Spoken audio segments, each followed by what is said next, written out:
ਸਤਿ ਸ੍ਰੀ ਅਕਾਲ। Punjabi radio USA ਸੁਣ ਰਹੇ ਦੇਖ ਰਹੇ ਸਾਰੇ ਹੀ ਸਰੋਤਿਆਂ ਤੇ ਦਰਸ਼ਕਾਂ ਨੂੰ ਜੀ ਆਇਆਂ ਨੂੰ ਆਖਦੇ ਹਾਂ।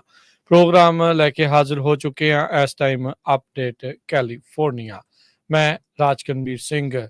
ਜੁੜ ਚੁੱਕੇ ਨੇ ਮੇਰੇ ਨਾਲ ਇਸ ਮੌਕੇ ਹਰਜੋਤ ਸਿੰਘ ਖਾਲਸਾ ਜੀ। ਹਰਜੋਤ ਸਿੰਘ ਜੀ, ਜੀ ਆਇਆਂ ਨੂੰ ਸਵਾਗਤ ਹੈ। ਸਤਿ ਸ੍ਰੀ ਅਕਾਲ ਜੀ। ਸਤਿ ਸ਼੍ਰੀ ਅਕਾਲ, ਧੰਨਵਾਦ ਜੀ ਆਇਆਂ ਨੂੰ। ਪੰਜਾਬੀ ਰੇਡੀਓ USA ਦੇ ਜਿੰਨੇ ਵੀ ਸਰੋਤੇ ਸਾਡੇ ਸਾਰੇ ਹੀ AM ਸਟੇਸ਼ਨਸ, FM ਸਟੇਸ਼ਨਸ, ਘਰਾਂ ਦੇ ਵਿੱਚ ਰੇਡੀਓ ਸੈਟਸ ਦੇ ਰਾਹੀਂ, ਟੈਲੀਫੋਨ ਦੇ ਰਾਹੀਂ, ਫੇਸਬੁੱਕ, YouTube ਤੇ ਲਾਈਵ ਦੇਖ ਰਹੇ ਹੋ, ਸੁਣ ਰਹੇ ਹੋ, ਸਾਰਿਆਂ ਨੂੰ ਜੀ ਆਇਆਂ ਨੂੰ ਤੇ ਬਹੁਤ ਹੀ ਪਿਆਰ ਤੇ ਸਤਿਕਾਰ ਭਰੀ ਸਤਿ ਸ਼੍ਰੀ ਅਕਾਲ। ਸਰੋਤਿਓ, ਅੱਜ ਅਪ੍ਰੈਲ ਦੀ 25 ਤਰੀਕ ਆ ਤੇ ਦਿਨ ਸ਼ੁੱਕਰਵਾਰ ਆ। ਤੁਹਾਡੇ ਲਈ ਸ਼ਾਮ ਦਾ ਅਪਡੇਟ ਕੈਲੀਫੋਰਨੀਆ ਪ੍ਰੋਗਰਾਮ ਲੈ ਕੇ ਹਾਜ਼ਰ ਹੋਏ ਆ। ਪ੍ਰੋਗਰਾਮ ਨੂੰ ਤੁਹਾਡੇ ਸਾਰਿਆਂ ਤੱਕ ਪਹੁੰਚਾਉਣ 'ਚ ਸਹਿਯੋਗ ਕਰਦੇ ਨੇ ਖਾਲਸਾ ਇੰਸ਼ੋਰੈਂਸ ਏਜੰਸੀ, ਜਿਨ੍ਹਾਂ ਦੇ ਕੋਲੋਂ ਹਰ ਇੱਕ ਤਰੀਕੇ ਦੀ ਇੰਸ਼ੋਰੈਂਸ ਕਰਵਾ ਸਕਦੇ ਹੋ। ਇੰਸ਼ੋਰੈਂਸ ਬਾਰੇ ਪਤਾ ਕਰਨ ਲਈ ਕਾਲ ਕਰ ਸਕਦੇ ਹੋ 408-272-2500 ਦੇ ਉੱਤੇ। ਟੇਰਕੇਣਾ ਇਮੀਗ੍ਰੇਸ਼ਨ ਲਾ ਫਰਮ, US ਇਮੀਗ੍ਰੇਸ਼ਨ ਦਾ ਹੋਵੇ ਕਿਸੇ ਵੀ ਤਰੀਕੇ ਦਾ ਕੰਮ। ਕਾਲ ਅਟਰਨੀ ਜੇ ਟੇਰਕੇਣਾ 415-909-0503 ਦੇ ਉੱਤੇ। Gurbachan Singh Nagra Sacramento, Sarabjit Singh Kulwinder Kaur Toot Yuba City, Gurdev Singh Sohal Antelope, Gursahib Singh Bakersfield, Avtar Singh Manzil Clovis, Paramjit Singh Dakha Berkeley. ਸਾਰਿਆਂ ਦਾ ਧੰਨਵਾਦ। ਜੇ ਤੁਸੀਂ ਵੀ ਇਸ ਪ੍ਰੋਗਰਾਮ ਨੂੰ ਸਪਾਂਸਰ ਕਰਨਾ ਚਾਹੁੰਦੇ ਹੋ, ਸੰਪਰਕ ਕਰ ਸਕਦੇ ਹੋ 408-722-7698 ਦੇ ਉੱਤੇ। ਅੱਜ ਦੀਆਂ ਖਬਰਾਂ ਵੱਲ ਚੱਲੀਏ ਤੇ ਜਿਸ ਤਰ੍ਹਾਂ ਆਪਾਂ ਸਵੇਰੇ ਤੁਹਾਡੇ ਨਾਲ ਖਬਰ ਸਾਂਝੀ ਕੀਤੀ ਸੀ ਵੀ ਇੱਕ ਮਿਲਵਾਕੀ ਕਾਉਂਟੀ ਦੀ ਜਿਹੜੇ ਸਰਕਟ ਜੱਜ ਹੈਨਾ ਡੋਗਨ, ਉਹਨਾਂ ਨੂੰ ਅਰੈਸਟ ਕਰ ਲਿਆ ਗਿਆ ਸੀ ਵੀ ਉਹਨਾਂ ਦੀ ਕੋਰਟ ਦੇ ਵਿੱਚ ਇੱਕ ਅਨਡਾਕੂਮੈਂਟਡ ਬੰਦੇ ਦਾ ਕੇਸ ਸੀ ਤੇ ਕਹਿੰਦੇ ਵੀ FBI ਇਹ ਕਹਿ ਰਹੀ ਆ ਵੀ ਉਹਨਾਂ ਨੇ ਉਹਨੂੰ ਬਚਾਉਣ ਦੀ ਕੋਸ਼ਿਸ਼ ਕੀਤੀ ਤਾਂ ਕਿ ਜੋ ਆਈਸ ਜਾਂ FBI ਉਸ ਬੰਦੇ ਨੂੰ ਅਰੈਸਟ ਨਾ ਕਰ ਸਕੇ। ਪਰ ਉਹ ਬੰਦਾ ਵੀ ਬਾਅਦ ਚ ਅਰੈਸਟ ਕਰ ਲਿਆ। ਮੁੜ ਕੇ ਜਿਹੜਾ ਜੱਜ ਨੂੰ ਵੀ ਅਰੈਸਟ ਕਰ ਲਿਆ ਤੇ ਜੱਜ ਨੂੰ ਜਿਹੜਾ ਆ ਕੋਰਟ ਦੇ ਵਿੱਚ ਪੇਸ਼ ਕੀਤਾ ਤੇ ਉਹਨਾਂ ਨੂੰ 2 ਫੈਲਨੀਜ਼ ਲਾਈਆਂ ਗਈਆਂ ਆ। Trying to help an undocumented immigrant avoid arrest after he appeared in her courtroom. So lady ਜੱਜ ਸੀ, ਉਹਦੇ ਕੋਰਟ ਦੇ ਵਿੱਚ ਜਦੋਂ ਅਪੀਅਰ ਹੋਇਆ ਤੇ ਉਹ ਕਹਿੰਦੇ ਵੀ ਉਸਨੇ ਕੋਸ਼ਿਸ਼ ਕੀਤੀ ਆ ਵੀ ਇਸ ਨੂੰ ਅਰੈਸਟ ਨਾ ਕੀਤਾ ਜਾਵੇ। 13 ਪੇਜਾਂ ਦੀ ਜਿਹੜੀ ਕੰਪਲੇਨ ਆ ਉਹ ਫਾਈਲ ਕੀਤੀ ਗਈ ਆ ਤੇ ਜੇ ਕਹਿੰਦੇ ਵੀ ਇਹ ਜੋ ਚਾਰਜਸ ਲਾਏ ਗਏ ਆ ਉਹਦੇ ਮੁਤਾਬਕ 6 ਸਾਲਾਂ ਦੀ ਸਜ਼ਾ, $3.5 ਲੱਖ ਦਾ ਜਿਹੜਾ ਫਾਈਨ ਆ ਇਹ ਹੋ ਸਕਦਾ। ਹਾਲਾਂਕਿ ਇਹ ਸਜ਼ਾ ਬਹੁਤ ਹਾਰਸ਼ ਹੋਊਗੀ ਪਰ ਇਸ ਇਸ਼ੂ ਨੇ ਬਹੁਤ ਜ਼ਿਆਦਾ ਜਿਹੜਾ ਆ ਰੌਲਾ ਪੂਰਾ ਅਮਰੀਕਾ 'ਚ ਪੈ ਗਿਆ ਵੀ ਦੇਖੋ ਜੱਜ ਵੀ ਜਿਹੜੀ ਆ ਉਹ FBI ਨੇ ਚੱਕ ਲਏ। ਸੋ ਹਰਜੋਤ ਸਿੰਘ ਜੀ, ਇਹਦੇ ਸਿੱਟੇ ਕੀ ਹੋ ਸਕਦੇ ਆ ਜੋ ਆਪਾਂ ਸਮਝਦੇ ਹਾਂ ਇਸ ਚੀਜ਼ ਦੇ ਵਿੱਚ ਵੀ ਜੇ ਇੱਕ ਅਨਡਾਕੂਮੈਂਟਡ ਇਮੀਗ੍ਰੈਂਟ ਨੂੰ ਬਚਾਉਣ ਖਾਤਰ ਇੱਕ ਕਾਉਂਟੀ ਦੀ ਜੱਜ ਦੇ ਪਿੱਛੇ FBI ਜਾ ਸਕਦੀ ਆ, ਇਹਦਾ ਮਤਲਬ ਆਮ ਲੋਕਾਂ ਦੇ ਮਗਰ ਵੀ ਇਹ ਜਾਣਗੇ। ਇਹ ਇੱਕ ਪ੍ਰੈਸੀਡੈਂਟ ਸੈੱਟ ਕਰ ਰਹੇ ਆ। ਜੇ ਕਿਸੇ ਦੇ ਕੋਈ ਘਰੇ ਆਉਂਦਾ ਹੈ ਇਦਾਂ ਦਾ ਅਧਿਕਾਰੀ, ਕੱਲ ਨੂੰ ਕੋਈ ਉਹ ਰੋਕਦਾ ਆ, ਕੀ ਇਹ ਡਰ ਪੈਦਾ ਕਰ ਰਹੇ ਉਹਨਾਂ ਲੋਕਾਂ ਦੇ ਜਿਹੜੇ ਉਹ ਮਨਾਂ ਦੇ ਵਿੱਚ ਵੀ ਜੇ ਤੁਸੀਂ ਮਦਦ ਨਹੀਂ ਕੀਤੀ ਸਾਡੀ ਜਾਂ ਤੁਸੀਂ obstruction ਕਰਨ ਦੀ ਕੋਸ਼ਿਸ਼ ਕੀਤੀ, ਗਲਤ ਜਵਾਬ ਦਿੱਤਾ ਜਾਂ ਕੁਛ ਵੀ ਇਦਾਂ ਦਾ ਕੀਤਾ, ਇਹਦੇ ਫਾਰ ਰੀਚਿੰਗ ਇਫੈਕਟ ਜਿਹੜੇ ਆ ਉਹ ਹੋ ਸਕਦੇ ਆ। ਸੋ ਇਹ ਲੋਕਾਂ ਨੂੰ ਇੱਕ ਸੰਦੇਸ਼ ਜਿਹੜਾ ਟਰੰਪ ਐਡਮਿਨਿਸਟ੍ਰੇਸ਼ਨ ਆ ਉਹ ਜੱਜ ਨੂੰ ਗ੍ਰਿਫਤਾਰ ਕਰਕੇ ਚਾਰਜ ਕਰਕੇ ਜਿਹੜਾ ਉਹ ਦੇ ਰਿਹਾ ਆ ਵੀ ਭਾਈ ਜੇ ਤੁਹਾਨੂੰ ਕੋਈ ਅਸੀਂ ਪੁੱਛਦੇ ਹਾਂ ਤੇ ਚੁੱਪ ਚਪੀਤੇ ਦੱਸੋ, ਨਹੀਂ ਤਾਂ ਤੁਹਾਨੂੰ ਵੀ ਜਿਹੜਾ ਅਸੀਂ ਰਗੜਾ ਜਿਹੜਾ ਇਸ ਦੇ ਵਿੱਚ ਲਾ ਸਕਦੇ ਆ। ਸੋ ਇੱਕ ਜੱਜ ਨੂੰ ਗ੍ਰਿਫਤਾਰ ਕਰਨਾ ਕੋਈ ਛੋਟੀ ਗੱਲ ਨਹੀਂ ਆ।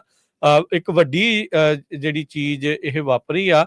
ਟਰੰਪ ਐਡਮਿਨਿਸਟ੍ਰੇਸ਼ਨ ਦੇ DOJ ਨੇ, ਆਪਾਂ ਸਵੇਰੇ ਵੀ ਜ਼ਿਕਰ ਕੀਤਾ ਸੀ ਇਸ ਗੱਲ ਦਾ, ਵੀ ਮੈਮੋ ਘੱਲ ਦਿੱਤਾ ਸੀ ਆਉਣ ਸਾਰ ਹੀ ਜਦ ਇਹਨਾਂ ਦੇ ਨਵੇਂ ਅਟਰਨੀ ਜਨਰਲ ਜਾਂ ਅਜੇ ਕਾਰਜਕਾਰੀ ਜਿਹੜੇ ਅਟਰਨੀ ਜਨਰਲ ਜਿਹੜੇ ਉਹ ਚੱਲ ਰਹੇ ਸੀ ਡਿਪਾਰਟਮੈਂਟ ਆਫ ਜਸਟਿਸ ਦੇ, ਵੀ ਭਾਈ ਜੇ ਕਿਸੇ ਵੀ ਲੋਕਲ ਅਫੀਸ਼ੀਅਲ ਨੇ, ਲੋਕਲ ਲਾ ਐਨਫੋਰਸਮੈਂਟ ਵਾਲੇ ਨੇ ਇਮੀਗ੍ਰੇਸ਼ਨ ਕ੍ਰੈਕਡਾਊਨ ਦੇ ਵਿੱਚ ਅਬਸਟਰਕਸ਼ਨ ਕੀਤੀ, ਅੜਿੱਕਾ ਡਾਇਆ, ਤਾਂ ਅਸੀਂ ਜਿਹੜਾ ਉਸ ਦੇ ਉੱਤੇ ਐਕਸ਼ਨ ਲਵਾਂਗੇ। ਸੋ ਪਹਿਲੀ ਤਰ੍ਹਾਂ ਦਾ ਆਪਣਾ ਜਿਹੜਾ ਐਕਸ਼ਨ ਆ ਇਹਨਾਂ ਨੇ ਲਿਆ ਹੈਗਾ ਆ।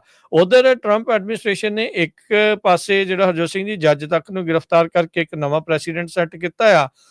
ਉਧਰ ਇਹ ਪਤਾ ਲੱਗ ਰਿਹਾ ਵੀ ਟਰੰਪ ਹੁਣੀ ਇੱਕ ਜਿਹੜੀ ਲੀਗਲ ਫਾਈਟ ਆ ਇੰਟਰਨੈਸ਼ਨਲ ਸਟੂਡੈਂਟਸ ਦੇ ਸਟੇਟਸ ਰੈਕਰਡ, ਜਿਹਨੂੰ ਸਰਵਿਸ ਰੈਕਰਡ ਵੀ ਆਖ ਦਿੱਤਾ ਜਾਂਦਾ ਆ, ਉਸ ਤੋਂ ਬੈਕ ਡਾਊਨ ਜਿਹੜਾ ਉਹ ਕਰ ਰਹੇ ਹੈਗੇ ਆ।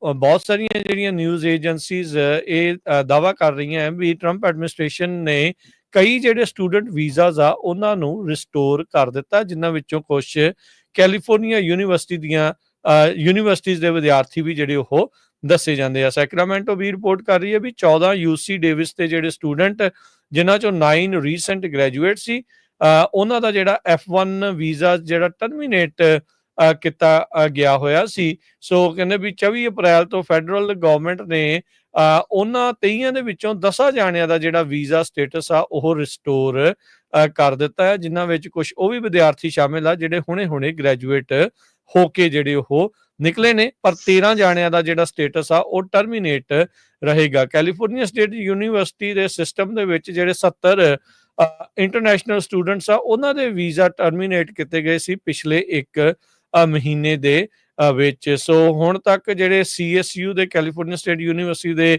ਸਪੋਕਸਪਰਸਨ ਐਮੀ ਬੈਂਟਲੀ ਸਮਿਥ, ਉਹਨਾਂ ਨੇ ਈਮੇਲ ਦੇ ਵਿੱਚ ਦੱਸਿਆ ਵੀ ਹੁਣ ਤੱਕ ਸਵੇਰ ਤੱਕ ਉਹਨਾਂ ਦੇ 15 ਜਿਹੜੇ CSU ਦੇ ਸਟੂਡੈਂਟਸ ਆ, ਉਹਨਾਂ ਦੇ ਸੈਵਿਸ ਜਿਹੜੇ ਅਕਾਊਂਟ ਆ ਉਹਨਾਂ ਨੂੰ ਮੁੜ ਦੁਬਾਰਾ ਐਕਟਿਵ ਸਟੇਟਸ ਦੇ ਵਿੱਚ ਸਰਕਾਰ ਦੇ ਦੁਆਰਾ ਪਾ ਦਿੱਤਾ ਗਿਆ ਹੈਗਾ ਆ। ਸੋ 17 ਦੇ ਵਿੱਚੋਂ 15 ਜਾਣਿਆਂ ਦਾ ਜਿਹੜਾ ਕਹਿ ਸਕਦੇ ਆ ਵੀ ਓਵਰਆਲ ਇੱਥੇ ਕੈਲੀਫੋਰਨੀਆ ਦੇ CSU ਸਿਸਟਮ 'ਚ ਉਹਨਾਂ ਦਾ ਸਟੇਟਸ ਜਿਹੜਾ ਆ ਮੁੜ ਬਹਾਲ ਕੀਤਾ ਗਿਆ ਆ। ਸੋ ਇਹ ਕਹਿੰਦੇ ਵੀ ਇੱਕ ਡਰਾਮੈਟਿਕ ਸ਼ਿਫਟ ਆਇਆ ਆ, ਅਨਾਉਂਸ ਕੀਤਾ ਗਿਆ ਅਦਾਲਤੀ ਕਾਰਵਾਈ ਦੇ ਦੌਰਾਨ ਹੀ ਸ਼ੁੱਕਰਵਾਰ ਨੂੰ, ਜਦ ਬਹੁਤ ਸਾਰੇ ਜਿਹੜੇ ਲੀਗਲ ਐਕਸ਼ਨ ਫਾਈਲ ਕੀਤੇ ਗਏ ਸੀ ਸਟੂਡੈਂਟਸ ਦੇ ਦੁਆਰਾ ਵੀ ਉਹਨਾਂ ਦਾ ਜਿਹੜਾ ਲੀਗਲ ਸਟੇਟਸ ਆ ਐਕਸਪਲੇਨ ਕਰਨ ਤੋਂ ਬਗੈਰ ਉਹਨਾਂ ਨੂੰ ਕੈਂਸਲ ਕਰ ਦਿੱਤਾ ਗਿਆ ਉਸ ਦੇ ਬਾਬਤ। ਸੋ ਡਿਪਾਰਟਮੈਂਟ ਆਫ ਜਸਟਿਸ ਦੇ ਅਟਾਰਨੀ ਨੇ ਕਿਹਾ ਵੀ ਉਹ ਕ੍ਰੀਏਟ ਕਰ ਰਹੇ ਆ ਨਵਾਂ ਸਿਸਟਮ ਰਿਵਿਊ ਤੇ ਟਰਮੀਨੇਟ ਕਰਨ ਦੇ ਲਈ ਉਹਨਾਂ ਇੰਟਰਨੈਸ਼ਨਲ ਸਟੂਡੈਂਟਸ ਦਾ ਜਿਨ੍ਹਾਂ ਦੇ ਕਨੈਕਟਡ ਹੈਗੇ ਨੇ ਇਮੀਗ੍ਰੇਸ਼ਨ ਸਟੇਟਸ, ਜਿਨ੍ਹਾਂ ਦੇ ਉੱਤੇ ਇਹਨਾਂ ਨੂੰ ਅਜੇ ਵੀ ਸ਼ੱਕ ਆ। ਸੋ ਕੁਛ ਦੇ ਜਿਹੜੇ ਟਰਮੀਨੇਟ ਰਹਿਣਗੇ, ਪਰ ਕੁਛ ਦਾ ਜਿਹੜਾ ਮੁੜ ਇਹਨਾਂ ਨੇ ਜਿਹੜਾ ਬਹਾਲ ਆ ਉਹ ਕਰਨਾ ਸ਼ੁਰੂ ਕਰ ਦਿੱਤਾ ਆ। ਅਟਾਰਨੀਜ਼ ਡਿਪਾਰਟਮੈਂਟ ਆਫ ਜਸਟਿਸ ਦੇ ਬਾਰ-ਬਾਰ ਜਿਹੜੇ ਉਹ ਕਹਿ ਰਹੇ ਆ, ਕਹਿੰਦੇ ਵੀ ਇਹ ਸਾਡੀ ਇੱਛਾ ਆ, ਇਹ ਸਾਡੀ ਮਤ ਦੇ ਅਨੁਸਾਰ ਹੀ ਆ, ਅਸੀਂ ਐਕਸਰਸਾਈਜ਼ ਕਰਾਂਗੇ ਡਿਸਕ੍ਰੈਸ਼ਨ ਵੀ ਕਿਹੜੇ ਸਟੂਡੈਂਟ ਦਾ ਟਰਮੀਨੇਟ ਕਰਨਾ ਆ ਜਾਂ ਕਿਹਦਾ ਜਿਹੜਾ ਉਹ ਨਹੀਂ ਟਰਮੀਨੇਟ ਕਰਨਾ ਹੈਗਾ। ਸੋ ਕੁੱਲ ਮਿਲਾ ਕੇ ਨੇਸ਼ਨ ਵਾਈਡ 240 ਜਿਹੜੇ ਸਰਵਿਸ ਅਕਾਊਂਟਸ ਆ ਜਾਂ 240 ਇੰਟਰਨੈਸ਼ਨਲ ਸਟੂਡੈਂਟ ਆ, ਉਹਨਾਂ ਦੇ ਵੀਜ਼ਿਆਂ ਨੂੰ ਮੁੜ ਬਹਾਲ ਕੀਤਾ ਗਿਆ ਆ, ਕੁੱਲ ਮਿਲਾ ਕੇ 61 ਵੱਖ-ਵੱਖ ਕਾਲਜਿਸ ਦੇ ਵਿੱਚ। ਜਿਹੜੀ ਡੋਜ ਡਿਪਾਰਟਮੈਂਟ ਆ, ਡਿਪਾਰਟਮੈਂਟ ਆਫ ਗਵਰਨਮੈਂਟ ਐਫੀਸ਼ੀਐਂਸੀ, ਉਹਨਾਂ ਨੇ ਕਹਿੰਦੇ ਆਲਰੇਡੀ ਮਾਸਟਰ ਡਾਟਾਬੇਸ ਤਿਆਰ ਕਰ ਲਿਆ ਹੈਗਾ ਫॉर ਇਮੀਗ੍ਰੇਸ਼ਨ ਇਨਫੋਰਸਮੈਂਟ ਦੇ ਲਈ। ਸੋ ਉੱਥੇ ਦੇ ਨਾਲ ਆਪਾਂ ਪਿਛਲੇ ਦਿਨਾਂ 'ਚ ਖਬਰਾਂ ਸਾਂਝੀਆਂ ਕੀਤੀਆਂ ਸੀ ਕਿਸ ਤਰ੍ਹਾਂ IRS, ਸੋਸ਼ਲ ਸਿਕਿਉਰਿਟੀ ਆਫਿਸ ਤੇ ਡਿਪਾਰਟਮੈਂਟ ਆਫ ਹੋਮਲੈਂਡ ਸਿਕਿਉਰਿਟੀ, ਇਹਨਾਂ ਸਾਰਿਆਂ ਨੇ ਹੁਣ ਜਿਹੜੀ ਇਨਫੋਰਮੇਸ਼ਨ ਆ ਉਹ ਆਪਸ ਦੇ ਵਿੱਚ ਸ਼ੇਅਰ ਕਰ ਲਈ ਹੈਗੀ ਆ। ਸੋ ਗੋਲ ਕਹਿੰਦੇ ਮੇਨ ਉਹਨਾਂ ਦਾ ਇਹੀ ਆ ਵੀ ਵੱਖ-ਵੱਖ ਏਜੰਸੀਆਂ ਤੋਂ ਡਾਟਾ ਪੁੱਲ ਕਰਕੇ ਜਿੰਨੇ ਵੀ ਵੱਧ ਤੋਂ ਵੱਧ ਲੋਕ ਜਿਨ੍ਹਾਂ ਨੂੰ ਜਿਹੜੇ ਡਿਪੋਰਟੇਬਲ ਹੈਗੇ, ਜਿਨ੍ਹਾਂ ਨੂੰ ਡਿਪੋਰਟ ਕੀਤਾ ਜਾ ਸਕਦਾ ਹੈ, ਉਹਨਾਂ ਨੂੰ ਡਿਪੋਰਟ ਕੀਤਾ ਜਾਵੇ। ਪਲੈਂਟੀਅਰ ਇੱਕ ਸਿਲੀਕਨ ਵੈਲੀ ਦੀ ਡਾਟਾ ਐਨਾਲਿਟੀਕਲ ਕੰਪਨੀ ਆ, ਜਿਹਨੂੰ ਕੋ-ਫਾਊਂਡ ਕੀਤਾ ਸੀ ਮਸਕ ਦੇ ਫਰੈਂਡ ਪੀਟਰ ਥੀਲ ਨੇ। ਪੀਟਰ ਥੀਲ ਵੀ ਜਿਹੜਾ ਉਹ ਟਰੰਪ ਉਹਨਾਂ ਦਾ ਵੱਡਾ ਸਪੋਰਟਰ ਹੈਗਾ ਆ। ਸੋ ਉਸ ਕੰਪਨੀ ਨੂੰ ਯੂਜ਼ ਕੀਤਾ ਜਾ ਰਿਹਾ ਹੈਗਾ ਇਹ ਸਾਰਾ ਪੂਰਾ ਡਾਟਾਬੇਸ ਇਕੱਠਾ ਕਰਨ ਦੇ ਲਈ।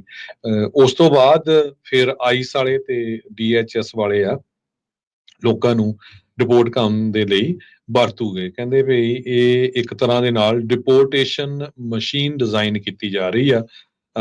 ਇਹ ਇੱਕ ਸਾਬਕਾ IRS ਦੇ EMPLOYEE ਨੇ ਦੱਸਿਆ ਹੈਗਾ। ਅੱਜ ਦੀ ਜਿਹੜੀ CNN ਆ ਉਹ ਰਿਪੋਰਟ ਕਰ ਰਹੀ ਹੈਗੀ ਆ। ਕਸਟਮ ਇਨਫੋਰਸਮੈਂਟ ਵਾਲੇ ਜੋ ਇਮੀਗ੍ਰੇਸ਼ਨ ਵਾਲੇ ਉਹ ਇਹ ਕਹਿ ਰਹੇ ਆ ਵੀ ਅਸੀਂ ਬਹੁਤ ਜਲਦੀ ਟਾਰਗੇਟਿੰਗ ਲਿਸਟ ਤਿਆਰ ਕਰ ਰਹੇ ਹੈਗੇ ਆ ਇਸ ਡਾਟਾ ਦੇ ਥਰੂ, ਤਾਂ ਕਿ ਲੋਕਾਂ ਨੂੰ ਜਲਦੀ ਤੋਂ ਜਲਦੀ ਜਿਹੜਾ ਡਿਪੋਰਟ ਕੀਤਾ ਜਾ ਸਕੇ। ਜੀ, ਅਗਲੀ ਜਿਹੜੀ ਹਰਜੋਤ ਸਿੰਘ ਜੀ ਖਬਰ ਕਰਦੇ ਜਾਈਏ, ਪੀਟ ਹੈਗਸਥ ਦੀਆਂ ਜਿਹੜੀਆਂ ਮੁਸ਼ਕਿਲਾਂ ਸਿਗਨਲ ਐਪ ਨੂੰ ਲੈ ਕੇ ਹੋਰ ਵੀ ਜ਼ਿਆਦਾ ਵੱਧ ਸਕਦੀਆਂ। ਰੀਜ਼ਨ ਕੀ ਆ? ਐਸੋਸੀਏਟਿਡ ਪ੍ਰੈਸ ਉਹ ਆਪਣੇ ਸੋਰਸਿਸ ਦੇ ਆਧਾਰ ਦੇ ਉੱਤੇ ਇਹ ਰਿਪੋਰਟ ਕਰ ਰਹੀ ਆ, ਕਹਿੰਦੇ ਵੀ ਜਿਹੜਾ ਆਫਿਸ ਸੈਟਅਪ ਕੀਤਾ ਸੀ ਜਿਹੜੇ ਡਿਪਾਰਟਮੈਂਟ ਆਫ ਡਿਫੈਂਸ ਦੇ ਸਕੱਤਰ ਪੀਟ ਹੈਗਸਥ, ਉਹਨਾਂ ਨੇ ਕਹਿੰਦੇ ਅਨਸਿਕਿਉਰਡ ਇੰਟਰਨੈਟ ਲਾਈਨ ਜਿਹੜੀ ਆਪਣੇ ਆਫਿਸ ਦੇ ਵਿੱਚ ਲਾਈ ਸੀ, ਜਿਹੜੀ ਇਹਨਾਂ ਨੇ ਸਿਗਨਲ ਐਪ ਨੂੰ ਕਨੈਕਟ ਜਿਸ ਦੇ ਜ਼ਰੀਏ ਕੀਤਾ ਸੀਗਾ। ਸੋ ਇਹ ਤੀਜੀ ਜਿਹੜੀ ਅਜਿਹੀ ਕਹਿ ਸਕਦੇ ਹਾਂ ਵੀ ਗੱਲ ਹੈਗਸਥ ਹੁਣਾਂ ਦੇ ਨਾਲ ਜਿਹੜੀ ਆ ਉਹ ਜੁੜ ਕੇ ਸਾਹਮਣੇ ਆਈ ਹੈਗੀ ਆ। IT ਇੰਡਸਟਰੀ ਦੇ ਵਿੱਚ ਅਜਿਹੀ ਇੰਟਰਨੈਟ ਲਾਈਨ ਨੂੰ ਡਰਟੀ ਇੰਟਰਨੈਟ ਲਾਈਨ ਦੇ ਤੌਰ ਦੇ ਉੱਤੇ ਦੱਸਿਆ ਜਾਂਦਾ ਆ। ਅਨਕਲਾਸੀਫਾਈਡ ਐਪ ਸਿਗਨਲ ਦੀ ਵਰਤੋਂ ਕੀਤੀ, ਜਿਸ ਦੇ ਵਿੱਚ ਯਮਨ 'ਚ ਜਿਹੜੇ ਹਵਾਈ ਹਮਲੇ ਕਰਨੇ ਸੀ ਉਸ ਦੀ ਜਾਣਕਾਰੀ ਚਲੀ ਗਈ ਸੀ, ਜਿਨ੍ਹਾਂ ਵਿੱਚ ਕੁਝ ਸਿਵਿਲੀਅਨ ਵੀ ਇਨਕਲੂਡਡ ਸੀ, ਤੇ ਬਾਅਦ ਦੇ ਵਿੱਚ ਇਹ ਵੀ ਲੱਗਾ ਸੀਗਾ ਪਤਾ ਵੀ ਆਪਣੀ ਘਰਵਾਲੀ ਤੇ ਆਪਣੇ ਭਰਾ ਨੂੰ ਵੀ ਉਹਨਾਂ ਨੇ ਇੱਕ ਵੱਖਰੇ ਜਿਹੜੇ ਆ ਗਰੁੱਪ ਦੇ ਵਿੱਚ ਮੈਸੇਜ ਘੱਲਿਆ ਸੀਗਾ। ਸੋ ਡਿਪਾਰਟਮੈਂਟ ਆਫ ਡਿਫੈਂਸ ਦੀ ਇੰਟਰਨੈਟ ਲਾਈਨ ਨਾ ਸਿਕਿਉਰ ਹੋਣ ਨੂੰ ਲੈ ਕੇ ਇਹ ਇੱਕ ਹੁਣ ਨਵਾਂ ਜਿਹੜਾ ਖੁਲਾਸਾ ਆ ਉਹ ਸਾਹਮਣੇ ਆਇਆ ਆ। ਕਹਿੰਦੇ ਵੀ ਇਹਦੇ ਨਾਲ ਚਲੋ ਉਹ ਵੱਖਰੀ ਗੱਲ ਆ ਵੀ ਹੈਕਿੰਗ ਨਹੀਂ ਹੋਈ, ਚੰਗੀ ਗੱਲ ਆ, ਪਰ ਕਹਿੰਦੇ ਵੀ ਤੁਸੀਂ ਐਕਸਪੋਜ਼ ਹੋ ਜਾਂਦੇ ਆ ਹੈਕਿੰਗ ਤੇ ਸਰਵੇਲੈਂਸ ਨੂੰ, ਜਿਹਦੇ ਨਾਲ ਤੀਜੇ ਮੁਲਕ ਜਾਂ ਦੁਸ਼ਮਣ ਮੁਲਕ ਆ ਉਹਨਾਂ ਨੂੰ ਮੌਕਾ ਮਿਲ ਜਾਂਦਾ ਆ ਡਿਪਾਰਟਮੈਂਟ ਆਫ ਡਿਫੈਂਸ ਦੀ ਜਿਹੜੀ ਇੰਟਰਨੈਟ ਹਿਸਟਰੀ ਜਾਂ ਇੰਟਰਨੈਟ ਐਕਟੀਵਿਟੀ ਆ ਉਸ ਨੂੰ ਮੋਨੀਟਰ ਕਰਨ ਦੇ ਲਈ। ਸੋ ਸਿਗਨਲ ਗੇਟ ਦੇ ਵਿੱਚ ਇੱਕ ਹੁਣ ਨਵੀਂ ਜਿਹੜੀ ਲਾਈਨ ਆ ਇਹ ਹੈਗਸੈਥ ਉਹਨਾਂ ਦੇ ਨਾਲ ਜੁੜ ਚੁੱਕੀ ਆ। ਕੈਲੀਫੋਰਨੀਆ ਸਟੇਟ ਆਪਾਂ ਸਾਰਿਆਂ ਨੂੰ ਪਤਾ ਹੀ ਆ ਵੀ ਹੁਣ 4th ਜਿਹੜੀ ਆ ਦੁਨੀਆ ਦੇ ਵਿੱਚ ਲਾਰਜੈਸਟ ਇਕਨੋਮੀ ਬਣ ਗਈ ਆ, ਤੇ ਕੈਲੀਫੋਰਨੀਆ ਦੇ ਵਿੱਚ ਕਾਰਾਂ ਵੀ ਬੜੀ ਵੱਡੀ ਗਿਣਤੀ ਦੇ ਵਿੱਚ ਆ। ਲਾਸ ਐਂਜਲਸ ਟਾਈਮਜ਼ ਇਹ ਰਿਪੋਰਟ ਕਰ ਰਿਹਾ ਵੀ ਕੈਲੀਫੋਰਨੀਆ ਹੁਣ ਲਾਇਸੈਂਸ ਪਲੇਟ ਨੰਬਰਸ ਤੋਂ ਰਨ ਆਊਟ ਕਰ ਰਹੀ ਹੈਗੀ ਆ। ਹੁਣ ਜਿਹੜਾ ਇਹ ਨਵਾਂ ਸੀਕੁਐਂਸ ਆ ਉਹ 2025 ਤੋਂ ਯੂਜ਼ ਕਰਨਾ ਪਊਗਾ ਇਹਨਾਂ ਨੂੰ, ਕਿਉਂਕਿ ਇੰਨੇ ਜ਼ਿਆਦਾ ਜਿਹੜੇ ਨੰਬਰ ਆ ਉਹ ਲਾਇਸੈਂਸ ਪਲੇਟਸ ਦੇ ਯੂਜ਼ ਹੋ ਚੁੱਕੇ ਹੈਗੇ ਆ। ਕਹਿੰਦੇ ਥ੍ਰੈਟ ਆਫ ਟ੍ਰੇਡ ਵਾਰ ਜੋ ਆ ਪ੍ਰੈਜ਼ੀਡੈਂਟ ਟਰੰਪ ਉਹਨਾਂ ਨੇ ਟੈਰਿਫ ਦੇ ਉੱਤੇ ਕੀਤੀ ਸੀਗੀ, ਇਹਦੇ ਕਰਕੇ ਵੀ ਜਿਹੜਾ ਲਾਇਸੈਂਸ ਪਲੇਟ ਦੇ ਉੱਤੇ ਅਸਰ ਪੈ ਰਿਹਾ। ਕੈਲੀਫੋਰਨੀਆ ਦੀ ਜਿਹੜੀ ਸਟੈਂਡਰਡ ਆਟੋਮੋਬਾਈਲ ਲਾਇਸੈਂਸ ਪਲੇਟ ਆ, ਇਹਨਾਂ ਦੇ ਇਹ ਨੰਬਰ ਤੇ ਲੈਟਰ ਦਾ ਕੰਬੀਨੇਸ਼ਨ ਹੁੰਦਾ ਹੈਗਾ ਆ। ਰੋਨਾਲਡ ਇੱਕ DMV ਦੇ ਸਪੋਕਸਪਰਸਨ ਆ, ਉਹਨਾਂ ਦੇ ਮੁਤਾਬਕ 1980 ਚ ਸ਼ੁਰੂ ਹੋਇਆ ਸੀ ਜਿੱਦਾਂ 1, ਫਿਰ AAA, ਫਿਰ 000। ਇਸ ਤੋਂ ਬਾਅਦ 2026 ਦੇ ਵਿੱਚ ਹੁਣ ਜਿਹੜੇ ਲਾਇਸੈਂਸ ਪਲੇਟਸ ਆ ਉਹ ਇਸ ਤਰ੍ਹਾਂ ਸ਼ੁਰੂ ਹੋਊਗੇ ਜਿੱਦਾਂ 9ZZZ, ਫਿਰ 999 ਇਹਨਾਂ ਨੰਬਰਾਂ ਦੇ ਵਿੱਚ ਸ਼ੁਰੂ ਹੋਣਗੇ। ਪਰ ਓਵਰਆਲ ਕਹਿੰਦੇ ਭਈ 2025 ਦੇ ਵਿੱਚ ਐਕਸਪੈਕਟ ਕਰ ਰਹੇ ਆ ਕਿ 2.3% ਕਾਰਾਂ ਦੀ ਰਜਿਸਟ੍ਰੇਸ਼ਨ ਦੇ ਵਿੱਚ ਡ੍ਰੌਪ ਹੋਊਗਾ, ਜੋ ਕਿ 1.71 ਮਿਲੀਅਨ ਬਣਦਾ ਹੈਗਾ ਆ। ਸੋ ਇਹ ਕਾਰਾਂ ਦਾ ਫਾਲ ਡਾਊਨ, ਇਹ ਜੋ ਕਹਿੰਦੇ ਵੀ fluid nature of current trade policy negotiation, ਇਹਦੇ ਉੱਤੇ ਡਿਪੈਂਡ ਕਰਦਾ। ਸੋ ਇਹ ਤੋਂ ਲੱਗਦਾ ਵੀ ਆਉਣ ਵਾਲੇ ਸਮੇਂ 'ਚ ਲੋਕ ਕਾਰਾਂ ਘੱਟ ਖਰੀਦਣਗੇ। ਜੀ, DMV ਜਾਂ ਗੱਡੀਆਂ ਦੇ ਨਾਲ ਜੁੜੀ ਹੋਈ ਖਬਰ ਦੇ ਵਿੱਚ ਕੈਲੀਫੋਰਨੀਆ ਦੇ ਵਿੱਚ ਹਰਜੋਤ ਸਿੰਘ ਜੀ ਇਹ ਇੱਕ ਨਵੀਂ ਰਿਪੋਰਟ ਸਾਹਮਣੇ ਆ ਰਹੀ ਆ। ਦ ਗਾਰਡੀਅਨ ਇਹ ਪੋਸਟ ਕਰ ਰਹੀ ਆ, ਕਹਿੰਦੇ ਵੀ ਕੈਲੀਫੋਰਨੀਆ 'ਚ ਇੱਕ ਨਵਾਂ ਪ੍ਰਪੋਜ਼ਲ ਆਇਆ ਆ ਹੈਵੀ ਡਿਊਟੀ ਟਰੱਕਸ ਨੂੰ, ਜਿਹੜੇ ਡਰਾਈਵਰਲੈਸ ਹੈਵੀ ਡਿਊਟੀ ਟਰੱਕਸ ਆ ਉਹਨਾਂ ਦੀ ਟੈਸਟਿੰਗ ਨੂੰ ਅਲਾਉ ਕੀਤਾ ਜਾ ਸਕਦਾ ਆ। ਇਸ ਤੋਂ ਪਹਿਲਾਂ ਅਜੇ ਕੁਝ ਬਿੱਲ ਵੀ ਲਿਆਂਦੇ ਗਏ ਸੀਗੇ ਵੀ 10,000 ਪਾਉਂਡ ਤੋਂ ਵੱਧ ਵਾਲੀ ਕੋਈ ਵੀ ਭਾਰੀ ਜਿਹੜੀ ਗੱਡੀ ਆ ਉਹਨਾਂ ਨੂੰ ਡਰਾਈਵਰਲੈਸ ਜਿਹੜੇ ਲਾਇਸੈਂਸ ਕਹਿ ਲਓ ਜਾਂ ਪਲੇਟਸ ਆ ਜਾਂ ਉਹਨਾਂ ਨੂੰ ਪਰਮਿਟ ਨਾ ਦਿੱਤੇ ਜਾਣ ਜਿਹੜਾ ਉਹ ਟੈਸਟ ਕਰਨ ਦੇ ਲਈ। ਇਹ ਆਖਿਆ ਗਿਆ ਵੀ ਇਹਦੇ ਨਾਲ ਜੌਬਸ ਨੂੰ ਜਿਹੜਾ ਉਹ ਖਤਰਾ ਆ, ਤੇ ਵੈਸੇ ਵੀ ਜਿਹੜੀ ਸੇਫਟੀ ਦਾ ਇੱਕ ਕੰਸਰਨ ਜਿਹੜਾ ਉਹਨਾਂ ਨੇ ਲਿਆਂਦਾ ਸੀਗਾ। ਪਰ ਕਹਿੰਦੇ ਵੀ ਕੈਲੀਫੋਰਨੀਆ ਦੇ ਰੈਗੂਲੇਟਰਸ ਉਹਨਾਂ ਨੇ ਇੱਕ ਨਵਾਂ ਪ੍ਰਪੋਜ਼ਲ ਰਿਲੀਜ਼ ਕੀਤਾ ਆ ਜਿਸ ਵਿੱਚ self driving heavy duty trucks public roads ਦੇ ਉੱਤੇ ਉਹਨਾਂ ਦੇ ਪਰਮਿਟ ਜਿਹੜੇ ਉਹ ਦਿੱਤੇ ਜਾ ਸਕਦੇ ਆ। ਦੱਸਦੇ ਜਾਈਏ ਟੈਕਸਸ, ਐਰੀਜ਼ੋਨਾ ਤੇ ਆਰਕਨਸਾ ਦੇ ਵਿੱਚ ਆਲਰੇਡੀ ਹੈਵੀ ਡਿਊਟੀ ਟਰੱਕਸ, ਉਹ ਡਰਾਈਵਰਲੈਸ ਜਿਹੜੇ ਟਰੱਕਸ ਆ ਉਹਨਾਂ ਦੇ ਪਰਮਿਟ ਤੇ ਟੈਸਟਿੰਗ ਵੱਡੇ ਪੱਧਰ ਦੇ ਉੱਤੇ ਚੱਲ ਰਹੀ ਹੈਗੀ ਆ। ਸੋ ਕਹਿੰਦੇ ਵੀ ਇਹ ਜਿਹੜਾ ਪ੍ਰਪੋਜ਼ਲ ਆਨਲਾਈਨ ਪੋਸਟ ਕੀਤਾ ਗਿਆ ਹੈ, ਇਸ ਉੱਤੇ ਪਬਲਿਕ ਕਮੈਂਟ ਲਿਆ ਜਾਣਾ ਆ ਤੇ ਜੋ ਕਿ ਜੂਨ ਦੇ ਐਂਡ ਤੱਕ ਲਏ ਜਾਣੇ ਆ। ਸੋ ਹੁਣ ਬਾਅਦ ਦੇ ਵਿੱਚ ਨਾ ਕਿਉਂ ਵੀ ਸਾਨੂੰ ਜਿਹੜੇ ਟਰੱਕਰਸ ਆ ਵੀ ਭਾਈ ਸਾਨੂੰ ਦੱਸਿਆ ਨਹੀਂ। ਸੋ ਜਿਹੜਾ ਇੱਕ ਰੌਲਾ ਇੱਥੇ ਪੈਂਦਾ ਹੈ ਡਰਾਈਵਰਲੈਸ ਟਰੱਕਸ ਨੂੰ ਜਿਹੜਾ ਉਹ ਲੈ ਕੇ ਕੈਲੀਫੋਰਨੀਆ ਨੇ ਅਜੇ ਤੱਕ ਜਿਹੜਾ ਰੋਕ ਕੇ ਰੱਖਿਆ ਸੀਗਾ ਇੱਥੇ ਟੈਸਟਿੰਗ ਨੂੰ, ਉਹ ਟੈਸਟਿੰਗ ਨੂੰ ਖੁੱਲ੍ਹ ਦੇਣ ਵੱਲ ਨੂੰ ਵੱਧ ਰਹੇ ਆ। ਜੇ ਤੁਹਾਨੂੰ ਲੱਗਦਾ ਵੀ ਇਹਦੇ ਨਾਲ ਤੁਹਾਡੀ ਇੰਡਸਟਰੀ ਦੇ ਉੱਤੇ ਜਾਂ ਤੁਹਾਡੀ ਜੌਬ ਨੂੰ ਨੁਕਸਾਨ ਹੋ ਸਕਦਾ ਹੈ ਤਾਂ ਫਿਰ ਤੁਹਾਨੂੰ ਕਮੈਂਟ ਕਰਨ ਦਾ ਹੁਣ ਮੌਕਾ ਹੈਗਾ ਆ। ਜੂਨ ਦੇ ਐਂਡ ਤੱਕ ਤੁਸੀਂ ਜਿਹੜੀ ਉਹ ਕਮੈਂਟ ਕਰ ਸਕਦੇ ਆ, ਅਦਰਵਾਈਜ਼ ਜਿਹੜੀ ਉਹ ਦੇਰੀ ਜਿਹੜੀ ਉਹ ਹੋ ਸਕਦੀ ਆ। ਉਹ ਤਾਂ ਵੈਸੇ ਦੇਖਿਆ ਜਾਵੇ ਹਰਜੋਤ ਸਿੰਘ ਜੀ ਵੀ ਇਹ ਚੀਜ਼ ਆਉਣੀ ਤਾਂ ਹੈਗੀ ਹੋਈ ਆ, ਜਿਸ ਹਿਸਾਬ ਦੇ ਨਾਲ ਹੋਰ ਸੂਬਿਆਂ ਦੇ ਵਿੱਚ ਇਸ ਦੀ ਟੈਸਟਿੰਗ ਹੋ ਰਹੀ ਆ। ਇਹ ਕੈਲੀਫੋਰਨੀਆ ਪਹਿਲੀ ਵਾਰੀ ਹੋਇਆ ਅਜਿਹੀਆਂ ਚੀਜ਼ਾਂ ਦੇ ਵਿੱਚ ਪਿੱਛੇ ਰਹਿ ਗਿਆ, ਤੇ ਟੈਕਸਸ, ਐਰੀਜ਼ੋਨਾ, ਆਰਕਨਸਾ ਦੇ ਵਿੱਚ ਇਦਾਂ ਦੀ ਟੈਸਟਿੰਗ ਪਹਿਲਾਂ ਹੋਈ ਆ। ਨਹੀਂ ਤਾਂ ਇਹ ਮੋਢੀ ਇਹੋ ਜਿਹੇ ਕੰਮਾਂ ਦੇ ਵਿੱਚ ਪਹਿਲਾਂ ਬਣਦੇ ਹੁੰਦੇ ਆ, ਪਰ ਹੁਣ ਇਵੈਂਚੁਅਲੀ ਜਿਹੜਾ ਆ ਇਹ ਆ ਰਿਹਾ ਆ। 2023 ਦੀ ਉਹ ਬਿੱਲ ਦੀ ਮੈਂ ਗੱਲ ਕਰ ਰਿਹਾ ਆ ਜਿਸ ਦੇ ਵਿੱਚ ਹਿਊਮਨ ਡਰਾਈਵਰਸ ਕਹਿੰਦੇ ਵੀ ਰਿਕੁਆਇਰਮੈਂਟ ਕੀਤੀ ਹੋਈ ਆ ਵੀ ਚਾਹੇ ਜਿਹੜੇ ਸੈਲਫ ਡਰਾਈਵਿੰਗ ਸੈਮੀ ਟਰੱਕਸ ਆ ਉਹਨਾਂ ਦੇ ਵਿੱਚ ਹਿਊਮਨ ਡਰਾਈਵਰ ਜਿਹੜਾ ਤਾਂ ਵੀ ਜਿਹੜਾ ਉਹ ਹੋਣਾ ਚਾਹੀਦਾ ਸੀ, ਪਰ ਇਸ ਨੂੰ ਜਿਹੜੇ ਨਿਊਸਮ ਆ ਉਹਨਾਂ ਨੇ ਵੀਟੋ ਜਿਹੜਾ ਉਹ ਕੀਤਾ ਸੀਗਾ। ਸੋ ਕਹਿੰਦੇ ਵੀ ਐਡੀਸ਼ਨਲ ਰੈਗੂਲੇਸ਼ਨ ਨੈਸੈਸਰੀ ਨਹੀਂ ਜਿਹੜੀ ਉਸ ਚੀਜ਼ ਦੇ ਵਿੱਚ ਹੈਗੀ। ਗਵਰਨਿੰਗ ਸੈਲਫ ਡਰਾਈਵਿੰਗ ਵਹੀਕਲਸ ਵਰ ਸਫੀਸ਼ੀਐਂਟ। ਸੋ ਹੁਣ ਆਪਾਂ ਦੇਖਦੇ ਹਾਂ ਹਰਜੋਤ ਸਿੰਘ ਜੀ, ਵੀ ਲੱਗਦਾ ਆ ਵੀ ਇੱਥੇ ਜਿਹੜੀ ਹੁਣ ਡਿਫਰੈਂਟ ਚੇਂਜਸ ਜਿਹੜੀਆਂ self driving heavy duty trucks ਨੂੰ ਲੈ ਕੇ ਜਿਹੜੀਆਂ ਉਹ ਆਉਣ ਜਾ ਰਹੀਆਂ ਆ। ਮਾਰਕ ਜ਼ਕਰਬਰਗ ਜੋ ਫੇਸਬੁੱਕ ਮੈਟਾ ਦਾ ਮਾਲਕ ਹੈਗਾ ਆ, ਉਹਨਾਂ ਨੇ ਪਿਛਲੇ ਸਮੇਂ ਦੇ ਵਿੱਚ 2 ਸਕੂਲ ਬੇ ਏਰੀਆ ਦੇ ਵਿੱਚ ਖੋਲ੍ਹੇ ਸੀਗੇ। ਇਹ ਪ੍ਰਾਈਵੇਟ ਸਕੂਲ ਸੀ। ਉਹਨਾਂ ਨੇ ਤੇ ਉਹਨਾਂ ਦੀ ਜਿਹੜੀ ਵਾਈਫ ਡਾਕਟਰ ਪ੍ਰਿਸਿਲਾ ਚੈਨ ਰਲ ਕੇ ਖੋਲ੍ਹੇ ਸੀ to help communities of colour. ਹੁਣ ਉਹਨਾਂ ਨੇ ਅਨਾਉਂਸ ਕਰ ਦਿੱਤਾ ਆ ਵੀ ਉਹ ਸਕੂਲ ਸ਼ਟ ਡਾਊਨ ਕਰਨ ਜਾ ਰਹੇ ਹੈਗੇ ਆ। ਬਹੁਤ ਸਾਰੇ ਲੋਕ ਇਹ ਸੋਚ ਰਹੇ ਆ ਵੀ ਖਰੇ DEI ਕਰਕੇ ਜੋ ਆ ਸ਼ਟ ਡਾਊਨ ਕਰਨ ਜਾ ਰਹੇ ਆ, ਕਿਉਂਕਿ DEI ਜੋ ਹਰ ਇੱਕ ਡਿਪਾਰਟਮੈਂਟ ਦੇ ਵਿੱਚ ਜਿਹੜਾ ਟਰੰਪ ਐਡਮਿਨਿਸਟ੍ਰੇਸ਼ਨ ਆ ਉਹਨਾਂ ਨੇ ਬੰਦ ਕਰ ਦਿੱਤੀ ਹੈਗੀ ਆ।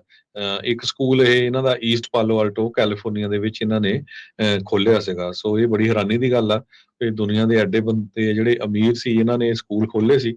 ਹੁਣ ਇਹ ਸਕੂਲ ਪ੍ਰਾਇਮਰੀ ਸਕੂਲ ਸੀਗੇ, ਇਹਨਾਂ ਨੂੰ ਹੁਣ ਬੰਦ ਕਰਨ ਜਾ ਰਹੇ ਜੀ। ਅਗਲੀ ਜਿਹੜੀ ਹਰਜੋਤ ਸਿੰਘ ਜੀ ਗੱਲ ਕਰਦੇ ਜਾਈਏ, ਟਰੰਪ ਹੁਣਾਂ ਨੇ ਜਿਹੜੀ ਟਾਈਮ ਦੀ ਮੈਗਜ਼ੀਨ ਦੀ ਆਪਾਂ ਸਵੇਰੇ ਵੀ ਚਰਚਾ ਕੀਤੀ ਸੀ, 200 ਤੋਂ ਵੱਧ ਕਹਿੰਦੇ ਟੈਰਿਫ ਡੀਲਸ ਕਲੇਮ ਜਿਹੜੀਆਂ ਉਹ ਕੀਤੀਆਂ ਆ। ਜਿਹੜੇ ਚਾਈਨੀਜ਼ ਪ੍ਰੈਜ਼ੀਡੈਂਟ ਸ਼ੀ ਜਿੰਪਿੰਗ ਆ ਉਸ ਦੇ ਬਾਰੇ ਵੀ ਉਹਨਾਂ ਨੇ ਕਿਹਾ ਸੀਗਾ ਵੀ ਉਹਦੀ ਮੈਨੂੰ ਕਾਲ ਆਈ ਸੀ, ਚਾਈਨਾ ਵਾਲੇ ਇਸ ਨੂੰ ਜਿਹੜਾ ਉਹ ਮੰਨ ਨਹੀਂ ਰਹੇ ਹੈਗੇ। ਨਾਲ ਦੇ ਨਾਲ ਜਿਹੜਾ ਹਰਜੋਤ ਸਿੰਘ ਜੀ ਇਹ ਵੀ ਦੱਸਿਆ ਜਾ ਰਿਹਾ ਵੀ ਜਦ ਉਹਨਾਂ ਨੂੰ ਕਲਮਰ ਗਾਰਸੀਆ ਦੇ ਬਾਰੇ ਵੀ ਪੁੱਛਿਆ ਗਿਆ, ਉਹੀ ਅਲ ਸਲਵਾਡੋਰ ਦੇ ਵਿੱਚ ਘੱਲਿਆ ਗਿਆ ਜਿਹੜਾ ਬੰਦਾ ਜਿਸ ਉੱਤੇ ਇੱਕ ਗੈਂਗ ਮੈਂਬਰ ਹੋਣ ਦੇ ਦੋਸ਼ ਲਾ ਕੇ ਘੱਲਿਆ ਆ, ਉਹਨਾਂ ਨੇ ਕਿਹਾ ਵੀ ਮੈਂ ਅਜੇ ਤੱਕ ਆਖਿਆ ਨਹੀਂ ਆ ਬੁਕੇਲੇ ਨੂੰ ਵੀ ਭਾਈ ਇਸ ਬੰਦੇ ਨੂੰ ਵਾਪਸ ਜਿਹੜਾ ਉਹ ਘੱਲਿਆ ਜਾਵੇ, ਅਜੇ ਜਦ ਕਿ ਸੁਪਰੀਮ ਕੋਰਟ ਨੇ ਰੂਲਿੰਗ ਦਿੱਤੀ ਹੋਈ ਆ ਵੀ ਟਰੰਪ ਐਡਮਿਨਿਸਟ੍ਰੇਸ਼ਨ ਫੈਸਿਲਿਟੇਟ ਕਰੇ ਉਸ ਦੀ ਰਿਟਰਨ ਨੂੰ ਲੈ ਕੇ। ਇਹੀ ਨਹੀਂ, ਇੱਕ ਹੋਰ ਜਾਣੇ ਦੀ ਰਿਟਰਨ ਨੂੰ ਲੈ ਕੇ ਵੀ ਇੱਕ ਹੋਰ ਅਦਾਲਤ ਨੇ ਟਰੰਪ ਪ੍ਰਸ਼ਾਸਨ ਨੂੰ ਕਿਹਾ ਵੀ ਭਾਈ ਇਹ ਵੀ ਬੰਦਾ ਜਿਹੜਾ ਤੁਸੀਂ ਘੱਲਿਆ ਆ ਉਹ ਉਸ ਨੂੰ ਵੀ ਜਿਹੜਾ ਤੁਸੀਂ ਵਾਪਸ ਲਿਆਓ। ਅਜੇ ਉਹਨਾਂ ਦੀ ਵੀ ਜਿਹੜੀ ਉਹ ਸੁਣ ਨਹੀਂ ਰਹੇ। ਕੈਨੇਡਾ ਨੂੰ ਲੈ ਕੇ ਉਹ ਕਹਿੰਦੇ ਵੀ ਮੈਂ ਟਰੋਲ ਨਹੀਂ ਕਰ ਰਿਹਾ, 51ਵੀਂ ਜਿਹੜਾ ਸੂਬਾ ਬਣਾਉਣ ਨੂੰ ਲੈ ਕੇ ਕਹਿੰਦੇ ਆਮ ਨਾਟ ਟਰੋਲਿੰਗ। ਕਹਿੰਦੇ ਵੀ ਅਸੀਂ ਜਿਹੜੀ ਉਹਨਾਂ ਦੀ ਮਿਲਟਰੀ ਦੀ ਦੇਖ ਰੇਖ ਕਰਾਂਗੇ, ਉਹਨਾਂ ਦੇ ਜ਼ਿੰਦਗੀ ਦੇ ਹਰ ਐਸਪੈਕਟ ਨੂੰ ਜਿਹੜਾ ਉਸ ਨੂੰ ਦੇਖਾਂਗੇ। ਕਾਰਾਂ ਜਿਹੜੀਆਂ ਬਣਾਉਂਦੇ ਆ ਅਸੀਂ ਉਹਨਾਂ ਲਈ ਬਣਾਉਂਦੇ ਆ, ਉਹ ਸਾਡੇ ਲਈ ਬਣਾਉਂਦੇ ਆ। ਕਹਿੰਦੇ ਵੀ ਅਸੀਂ ਜਿਹੜੀਆਂ ਸਾਰੀਆਂ ਚੀਜ਼ਾਂ ਉਹ ਦੇਖਾਂਗੇ। ਨਾਲ ਹੀ ਉਹਨਾਂ ਨੇ ਕਿਹਾ ਵੀ ਸਾਨੂੰ ਉੱਥੋਂ ਨਾ ਲੰਬਰ ਦੀ ਲੋੜ ਆ ਨਾ એનર્ਜੀ ਦੀ ਜਿਹੜੀ ਉਹ ਲੋੜ ਆ। ਕਹਿੰਦੇ ਵੀ don't need anything from Canada. ਪਰ ਕਹਿੰਦੇ ਵੀ ਕੈਨੇਡਾ ਦੇ ਲਈ ਵਧੀਆ ਗੱਲ ਹੋਊਗੀ ਜੇ ਉਹ ਅਮਰੀਕਾ ਦਾ ਹਿੱਸਾ ਜਿਹੜਾ ਉਹ ਬਣ ਜਾਂਦੇ ਆ। ਸੋ ਕੈਨੇਡੀਅਨ ਇਲੈਕਸ਼ਨਸ ਆਉਂਦੇ ਸੋਮਵਾਰ ਨੂੰ ਆ। ਉਸ ਤੋਂ ਪਹਿਲਾਂ ਟਰੰਪ ਹੋਣਾ ਦਾ ਇੱਕ ਵਾਰੀ ਫੇਰ 51ਵਾਂ ਸੂਬਾ ਬਣਾਉਣ ਨੂੰ ਲੈ ਕੇ ਟਾਈਮ ਮੈਗਜ਼ੀਨ ਦੇ ਨਾਲ ਕੀਤੇ ਇੰਟਰਵਿਊ ਦੇ ਵਿੱਚ ਦੇਖਦੇ ਹਾਂ ਵੀ ਉਸ ਦਾ ਕਿੱਦਾਂ ਦਾ ਅਸਰ ਹੋਊਗਾ।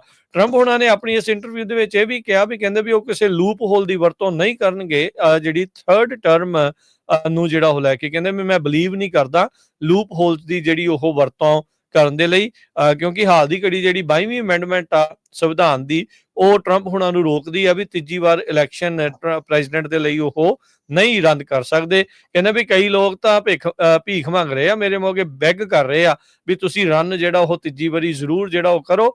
ਪਰ ਕਹਿੰਦੇ ਵੀ ਮੈਂ ਲੂਪ ਹੋਲਸ ਦੀ ਵਰਤੋਂ ਜਿਹੜੀ ਉਹ ਨਹੀਂ ਜਿਹੜਾ ਉਹ ਕਰੂੰਗਾ।